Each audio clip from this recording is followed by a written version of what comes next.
right. Hello, everyone. Happy New Year. This is the first meeting that we've had since 2024 has begun, and I am so glad that we've all made it into the new year fresh. Hopefully, everybody's had a few days back with their students and they're feeling pretty good about the things that are happening in the new school year. All right, so this is our winter or second quarter general meeting. Today's January 11th, 2024, and let's go ahead and get started. All right, so for today, of course, we're going to go through our meeting norms. Quick introduction. I'll be doing most of the talking today. We're making today a little bit of an information session, heavily more so than anything else. And so we'll go through our chapter dashboard where we'll get our data review, any opportunities that are available to you. We'll talk about those. And then our professional development today is actually going to be a data dive specifically for our state where we are looking at the things that have occurred in the last school year and then talking a little bit about how we can move towards making improvement even in our own individual classrooms. All right. All right. So, yeah, let's go ahead and get going. All right. So, to make sure that we are accessible to everyone, no matter how they view the space.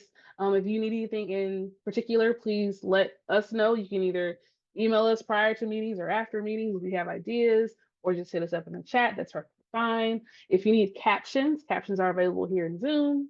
I always use large, high contrast text as best I can. But if you are having difficulty reading what is on the screen, or maybe the colors are too close and it looks a little off, please let us know so we can make adjustments. We don't want this to be a difficult process for anyone.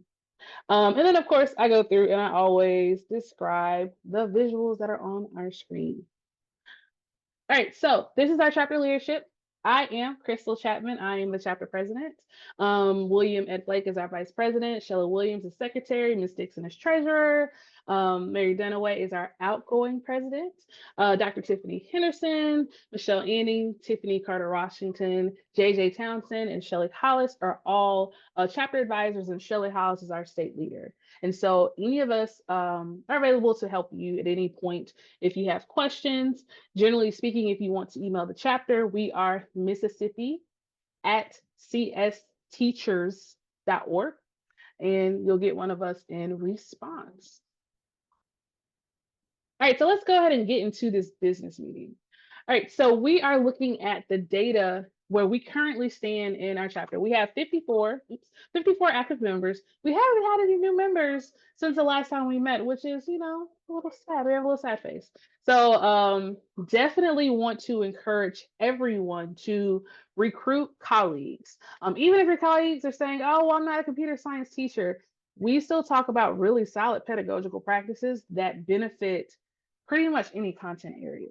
So encourage your colleagues, encourage your school leadership, encourage your district leadership to join CSTA Mississippi. There are a lot of cool things that our chapter is privy to certain knowledge and events and opportunities that we're sharing. And we want to make sure that all educators that we can reach them, right?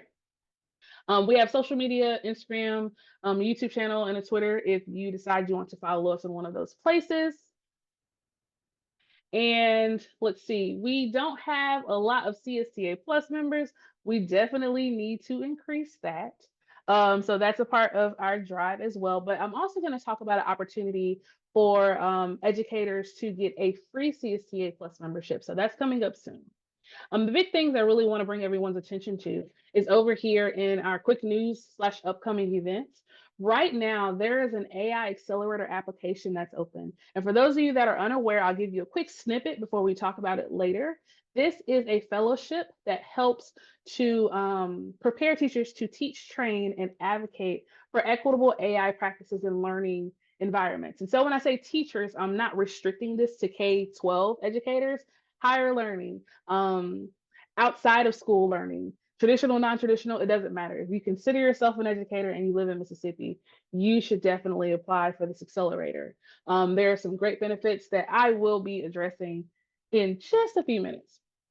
All right, so on the 17th of February, we have our AI Lab series that we're hosting for the entire CSTA community that will be happening there. It's free. It's that Saturday, I think, from 10 to 12. Um, if you are interested in having a computer science honor society, I definitely encourage you to look into that. It's just an opportunity for students to have that sense of pride that you get, with the National Honor Society or maybe Beta Club, or if they're athletes having, particular Letterman jackets or things to celebrate their interest. And so the Computer Science Honor Society is one of those things, and they're like graduation cords and different events and activities that those students can specifically do. So if you're interested in learning more, let us know or just go to the CSTA website and you can get more information. But their specific leadership summit is on the 24th of February. On the 2nd of March is the Equity and Action Summit.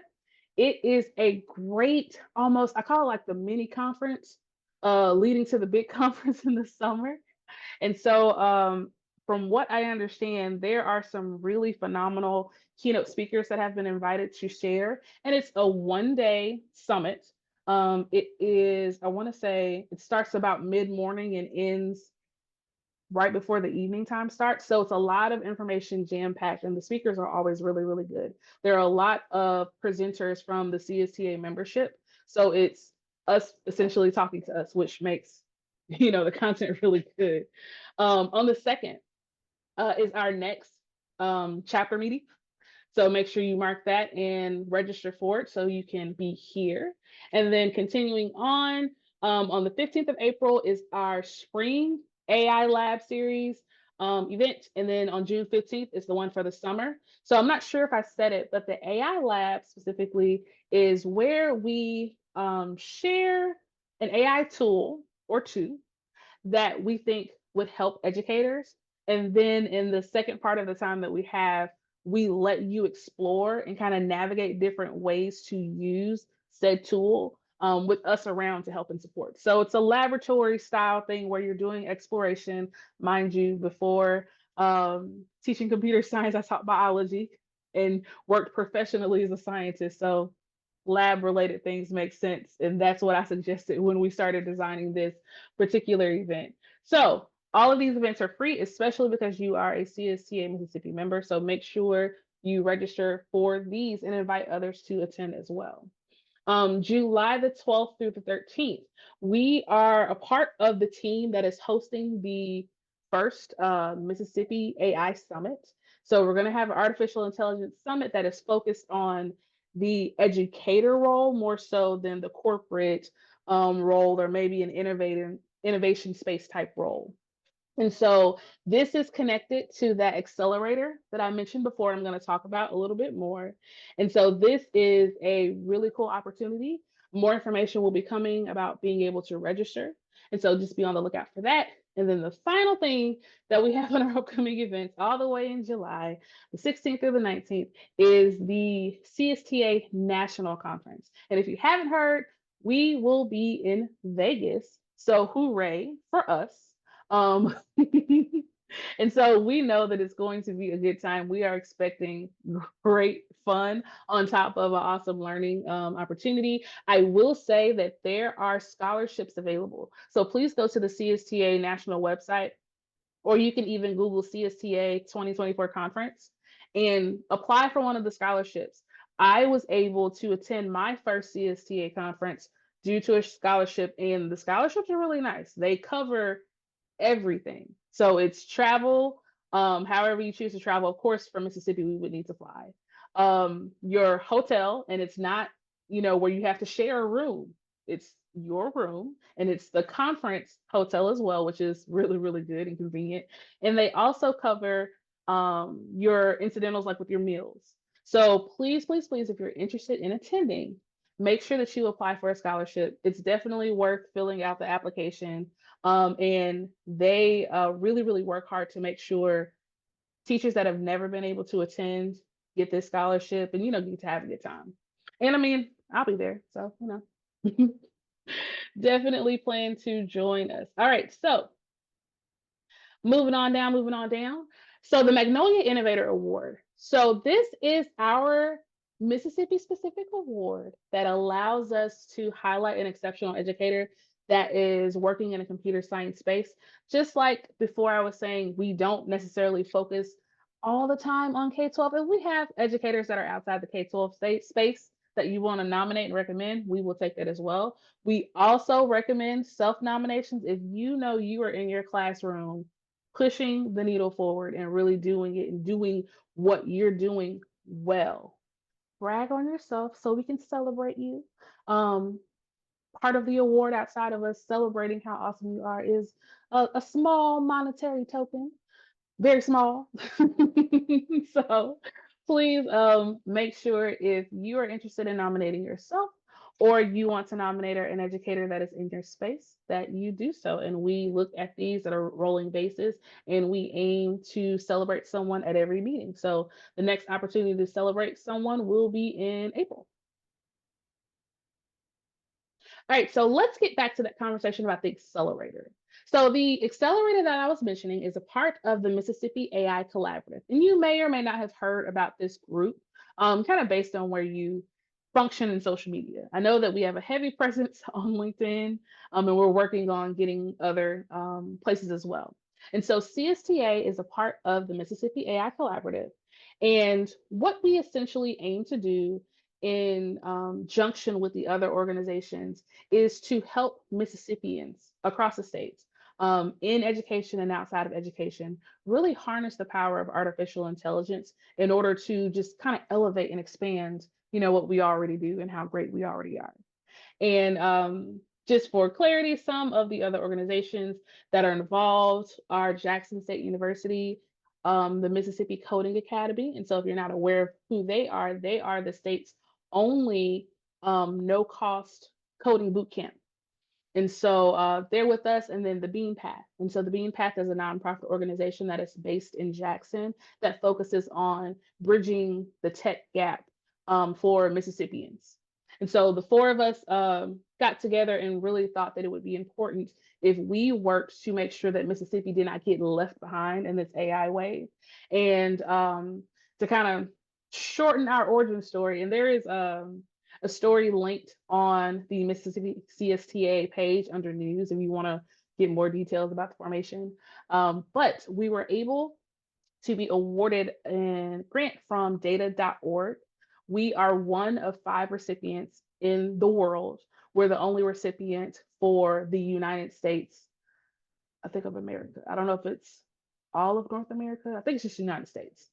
So we're super excited to get this support and to get the funding so we can push the programming that we have planned. And so the programming that we're tightening up on, listed here, the Skills AI-thon.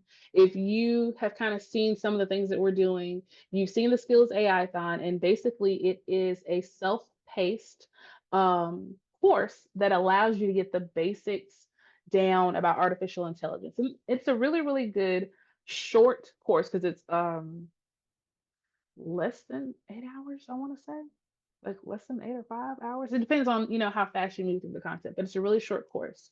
And it gives you insight into what AI is, what it is not, the opportunities as well as the challenges. So it's a lot of cool things in there. Definitely go through the process of signing up and completing the work. We have a goal to get thousands of Mississippians skilled.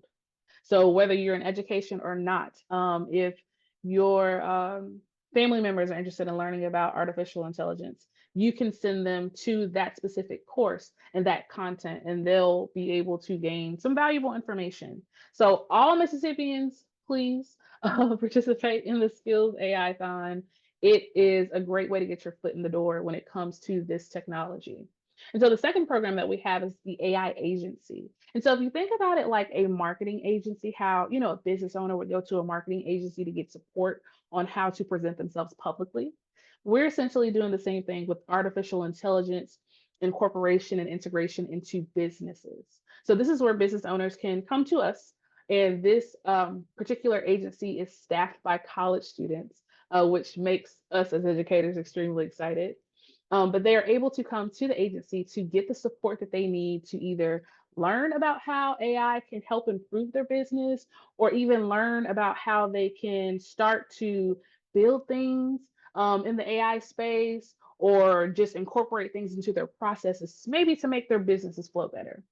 So, with that being said, that is obviously something that is available to all Mississippians. If you know of someone that has a business, or if you have a business and you're interested in understanding how you can, I guess, level up using AI, this agency is it. I mean, it's the only one, so it's really, really it.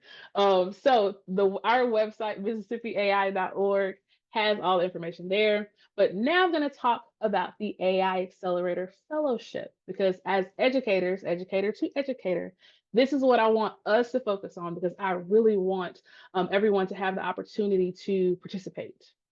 All right, so the goal of this accelerator is to equip Mississippi educators to teach, train, and advocate for equitable AI use in education.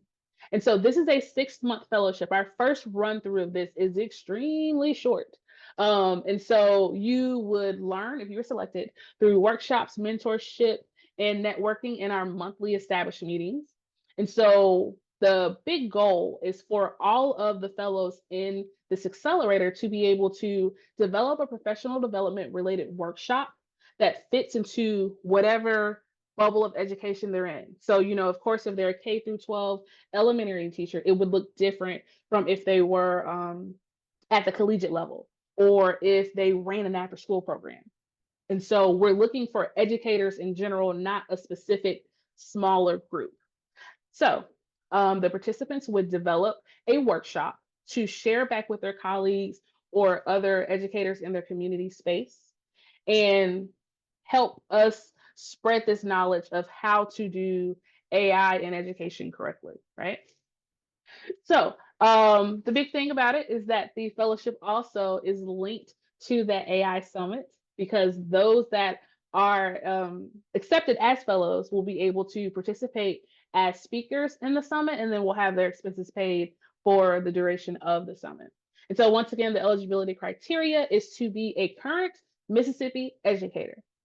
So if you consider yourself to be an educator, or you know someone that would be interested in this, and maybe they're not a K-12 teacher, it's okay. If they're in the bubble of education where they are giving information to others, they are definitely eligible, and we welcome them to apply for the fellowship. All right, so going deeper into this, what will the fellows do? The fellows will once again receive that training that I mentioned, so they can teach, train, and advocate for equitable AI use in education. They're going to develop those experiences for their colleagues in Mississippi, and then ultimately it's going to expand to the CSTA community as a whole. So it will be a lot of what you may consider local professional development workshops and training, but pretty much we're positive that it's going to move to where CSTA National is going to be interested in us sharing the good news across the country. So just be aware, it's going to definitely expand. And then of course, the collaborative nature of this designing of the workshops to train other Mississippi educators, and I guess ultimately other educators, in equitable AI use. So of course, asking people to do all of this work, what are the benefits? Well, the big benefit is a stipend of $1,000 distributed in 2 payments. The professional learning experiences, because you will be growing as an educator, which is always good. Being able to have the spotlight shining on you so brightly at the first AI summit in the summer. Your CSTA plus membership. And as I mentioned, there will be future regional and statewide, and really even national workshop and training opportunities that would be of interest of educators interested in expanding their reach in that way. All right, so the expectations. So before you go run to go be $1,000 richer, if you will, we want to make sure that the expectations are clear. So we have these monthly meetings, and we also have a connection to those AI labs that we as CSTA Mississippi already host. So between all of these events, we would want there to be 8 attendances, but 1 absence, because we understand that things happen. The dates are listed here. The dates are listed on the website. I'm not going to read them to you. When it comes specifically to the project, because that's the big culminating thing, the project, we want you to train a minimum of 25 educators. And if there's not 25 people on your staff, don't worry, we'll help you navigate it. Um, and for the 25 people will be trained for 60 to 120 minutes. And this is because this is meant to be a workshop, meaning they are trained and they are practicing a specific skill, strategy, approach, whatever is decided in this creation process. And then the second thing that we would essentially need would be your direct supervisor. So if you're in a K-12 school, your principal, if you're higher learning, maybe your dean, or if you are out of school, maybe your director, to just give us an acknowledgement that they are going to support you throughout this process. Because of course, we're asking them to, hey, carve out an hour and a half, if you will, so this person can give this training, or carve out 2 hours for this person to give this training. So we want to have their support on the front end. And so if you're able to meet these things and you are interested in expanding and learning more about AI, but also providing your expertise, please apply. The applications will be closing on January 28th, and we are going to be kicking off on February 10th, and it's going to be a wonderful opportunity. Once again, that's the deadline. You would be notified if you're accepted or otherwise by February 5th. And then our meeting is on the 10th. And that letter of support that I just mentioned would be due, before we start, so we can make sure we have the support. And so that is the Educator Accelerator in a nutshell. If you have other questions, you can let us know. You can find us all over social media, shoot an email, however you choose to communicate is fine with us. All right, so let's get into the PD part. And after that, we might be able to go right on out of here. All right, so for today, our PD is going to be a data dive. And the reason why it's going to be a data dive is because we have not had an opportunity to look at the information and discuss the 2023 State of CS Education report. And so this is a report that is a bunch of different organizations coming together. It's CSTA National, it's ESIP, and code.org, I think, are the three organizations this year that were at the top of the document. And so I want to move through this quickly and kind of emphasize some key talking points that I want you guys to grab and just kind of put in your toolbox or in your arsenal for when you're talking to others about why CS education is so important. So the big thing on this whole thing, it's a paragraph. You can read it if you want, but I want to bring your eyes over here to the numbers. There are 2,000, almost 3,000, right at 3,000 computing jobs that are open each month in our state. I don't know if y'all are out there on the job boards looking like I'm looking, but they are there. The jobs are definitely there. And what is even more amazing is that the average salary of these roles is $78,000. And we know as educators, out of school, fresh out of school, starting in the classroom, we did not make anywhere near this amount. So one thing that gets me excited about this is, hey, we can have our students starting a couple of steps higher than we did, with financial security and with a lot of job opportunities. And these 3,000 jobs do not look strictly like sitting behind a screen all day and coding. These computing jobs show up in a lot of different ways. They could be data science. It could have a connection to art, a connection to music, a connection to history. Pretty much all industries require computing in some way. And I know that we know this. I feel like I'm talking to the choir. But that's one thing I like to mention and remind everyone, that computer science and computing jobs show up everywhere. So that's a talking point if you have a student that's like, well, why are we doing computer science?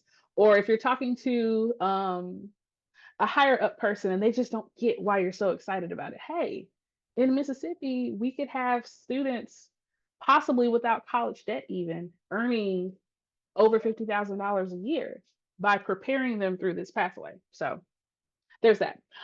So according to the people that create this document, there are 10 policies that make computer science foundational. And so they kind of assess every state based on if they've met all of these 10 markers or not.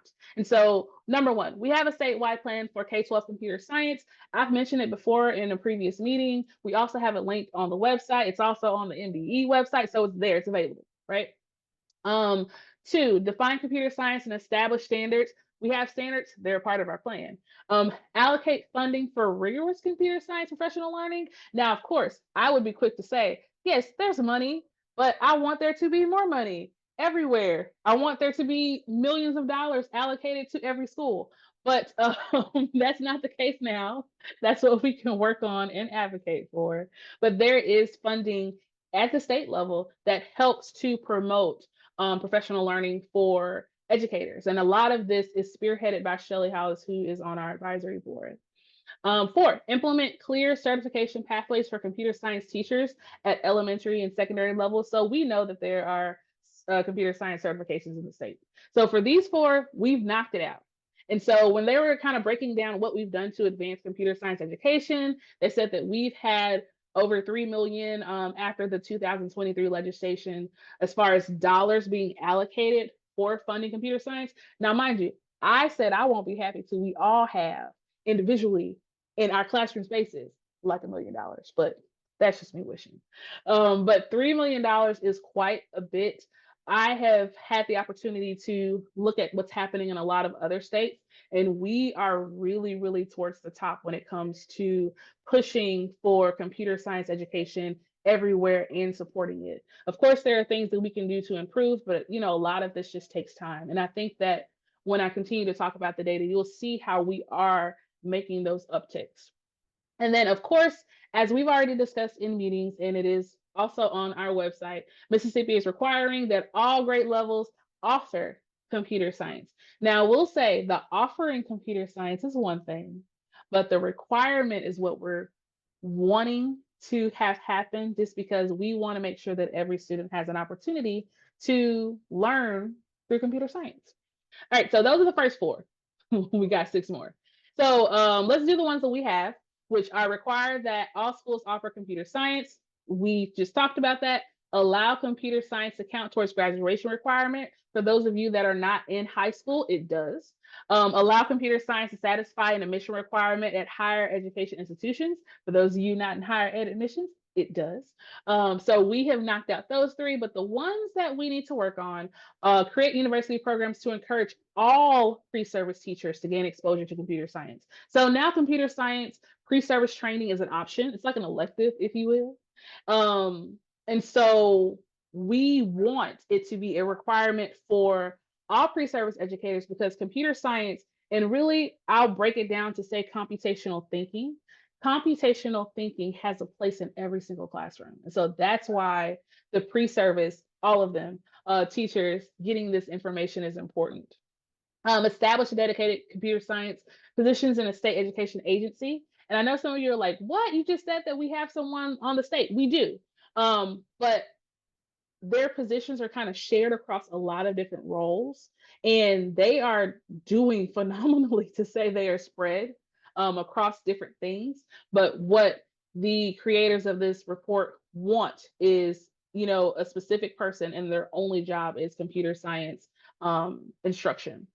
And then finally, require that all students take computer science to earn a high school diploma. That goes back to what we were saying before. We want to make it a requirement because computational thinking, which is what you practice in computer science, benefits everyone. And then it talks a little bit about how can we create opportunities. We're going to talk a little bit about that together. So percentage of public high schools that are offering foundational computer science. I will say this, if you're not at a public high school, but you want to kind of check out information, or maybe you're higher ed or out of school type education space and you want to know, if you go to or if you search for the 2023 State of CS report, you can click and you can actually look at the raw data. So I've looked at the data where it's saying across the state, which high schools offer, which high schools don't, which, what courses do they offer there, which courses do they not offer. So it's interesting to know in your area, in your county, or in your tri-county area, what is happening. Because I was a little surprised when I looked at the data. But I will say, as you can see, that we've had an increase in access. I think this is COVID-ish time. I think something dipped, and we'll blame COVID because that's what we like to do, blame COVID. But we have come back in this past school year and reached 78%, which is really, really high. And y'all will see in a second how we compare to everyone else. When we're talking about access, so this is back to the offering the foundational computer science. And so that's like exploring computer science or computer science principles, or there's one other course that I cannot call the name of. So this is like that basic level exposure to computer science. So in urban areas, we have 85% with offered access, suburban 94, and rural 76. So even though our numbers are a little bit all over the place, we're still doing really, really well because I want to say the national average is about 57%. So we're doing quite well. Access by school size. So small, medium, large, we're over that 57. Hooray, hooray for us. One thing I would challenge everyone to do is just to take a second and look and figure out, where does your school fall in this particular data? All right, so this is a lot of information about student demographics. This is over here, it's a lot. The numbers are actually skewed because the report is based on what was voluntarily reported. So the numbers are a bit off. But what caught my attention and what I wanted to highlight is currently we have 9.5 of high school students taking a foundational computer science course in 22-23 school year. That's not a lot. It it absolutely is not. I wish that number was 95% instead of 9.5%. But this is where we are. But the good thing to see is that, the previous school year was 6.5, the school year before that it was 5.2. So there are strides being made. There's growth. I mean, there's like 3% growth, which is a really, really big deal. And I'm proud of what we collectively as a state are doing. Same thing with our female participation. We're kind of sitting at 48. We were 46, 47. So we're sitting in the same space. And so these are part of the conversations that we keep having about equity and access to where girls feel comfortable going into computer science classrooms, even at the foundational level, and especially at the more advanced level where they feel like their opinions and their thoughts matter. So this is why we talk about equity so much, and access and inclusion and diversity and all those things, because we know that if we are preparing these particular students to create solutions for all of us, all of them need to be involved in the creation, right? Right. So with all of this data here that you can definitely go back and look at later, the thing to note is that while our numbers are not anywhere near where we would desire them to be, we are making strides. And of course, with the requirement of these computer science courses at all grade levels now, that number is only going to continue to rise. So I'm excited to see where we stand at the end of this year. Big thing that we have happening, they are talking more about K-12 access. And so we have 52% of elementary schools teaching foundational computer science, which is on track because for this particular school year, we had to have 50% enrolled and actively teaching it. So we met the mark for the state. And it looks good on paper over here. And then 44% of middle schools are teaching foundational computer science education with enrollment of like almost 10,000 students. So once again, the numbers could be higher. We want the numbers to be higher. We're going to work on getting them higher.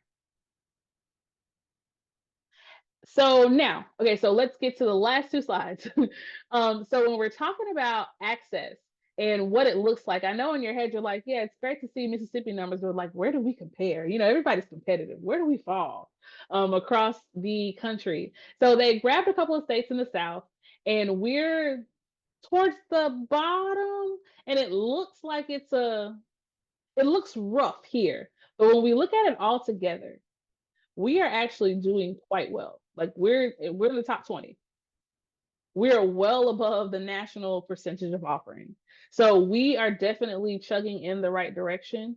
I think with our continued push from state leadership and then the continued push that we have from our teaching spaces, we'll continue to chug up there because there is no way that we can let Arkansas beat us. I'm just saying. Just saying. Alabama either. These are our neighboring states. We have to be the highest among our neighboring states. All right, and so that is in a nutshell, a little long-winded on my part, but still a detailed overview of what um, the state of CS report looked like for this past school year. And so I think a question that you may have for looking at all of these things, because as educators are like, oh, well, you have to analyze the data and make decisions based on data. That's, the phrase that the leadership wears out. So how could we actually improve these numbers? My first thought is to encourage your colleagues, your school leadership, your district leadership to join CSTA Mississippi. If nothing else, remind them, hey, there's a free tier and you can just get the information. You can get Crystal in your inbox and possibly on your screen if you're watching one of the videos, right? The other thing is that I would want to share this information from the report with the colleagues and families, especially that first slide where it said 3,000 open jobs and the average salary for them being $78,000. That would be my talking point. Hello, how are you? My name is Crystal Chapman. Did you know that there are 3,000 open jobs in computer science and that the average is 78? Like that would literally be how I introduce myself to parents and to community members and students to get their interest and to get them excited about what happens.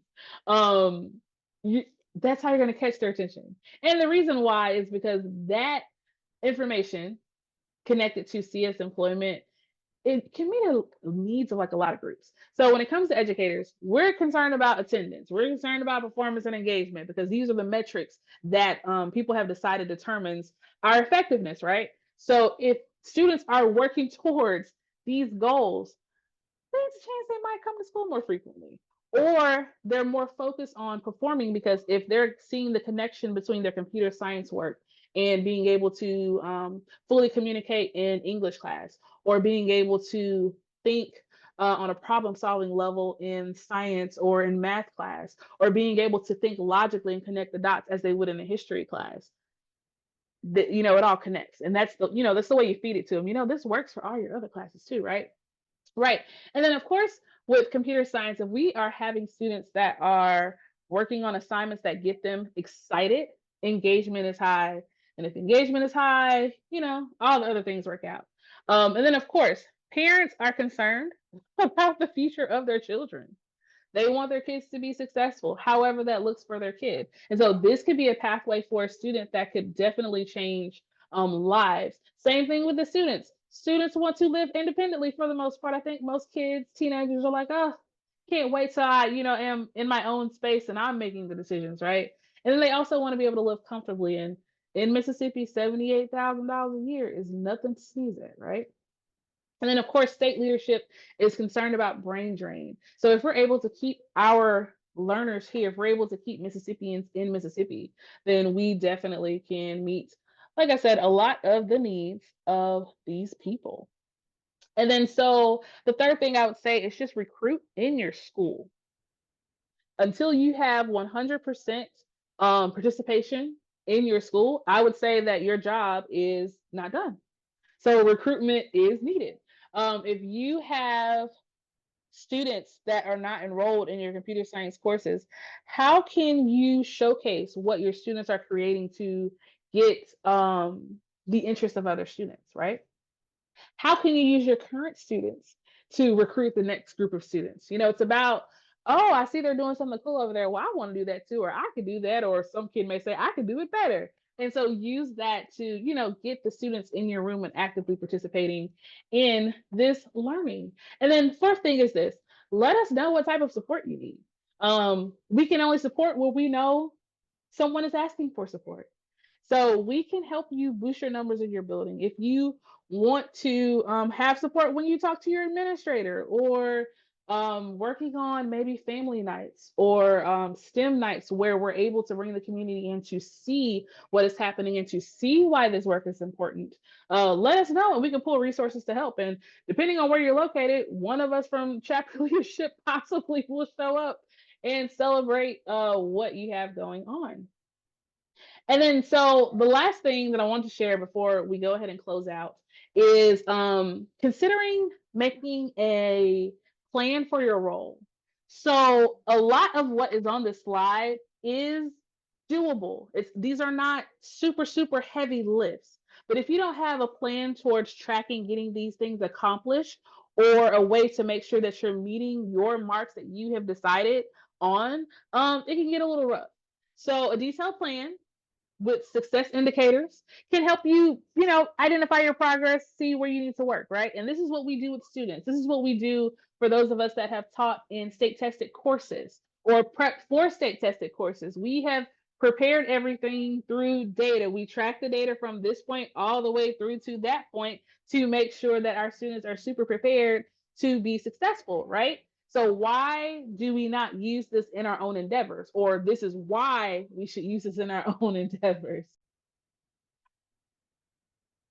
So, and then the second thing is that this can be incorporated into like your overall school's goals or your district goals. If you have a leader that's saying, okay, well, what's something new that we can do, or what's some way we can incorporate something, having a plan can help lay that out. And then, of course, I grabbed a couple of action plan templates from Canva because why not? Because it's Canva and they give us Canva Pro for free because we're educators.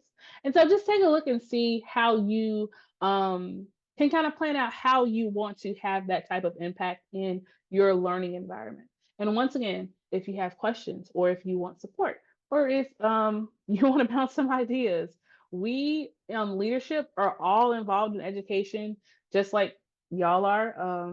The majority of us are classroom teachers. The majority of us, if not classroom K-12 teachers, are involved in education directly in some way. So we definitely have a lot of ideas and are willing to help you bridge that gap. So let's, try to move this needle together. If we're 78 this year, let's try to get to 80 next year.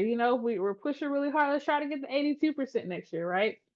Every little bit, every additional student, every exposure opportunity counts, and it helps us get to that next point, right? Reminders as we get ready to close, keep your CSTA profile up to date. So if you get a promotion, then update your information there so we can keep track of who we're serving. And so that's how we tailor the content that we share. The Magnolia links, which is the link you use to get to the Zoom, has the most up-to-date information that we have. And then make sure you join the Slack if you want to get a little bit of banter. We talk a little bit in there, not too much. But it's definitely an opportunity to have community within CSTA Mississippi. And I think with that, that is what we have. That is the end. Let us know how we can continue to support you. And we have meetings coming up. We have different events coming up. Stop by our events tab on our page to see where you need to be next, and make sure that you apply for the accelerator because the application window is closing on the 28th. And I want to make sure that all of you have the opportunity to take advantage of this really amazing fellowship. And I don't know if I mentioned it before, but I will be leading the fellowship. So if you enjoy my corny jokes, you should apply just for that. Have a great rest of your day. And let us know if you need anything at Mississippi at csteachers.org is our email. Have a good one.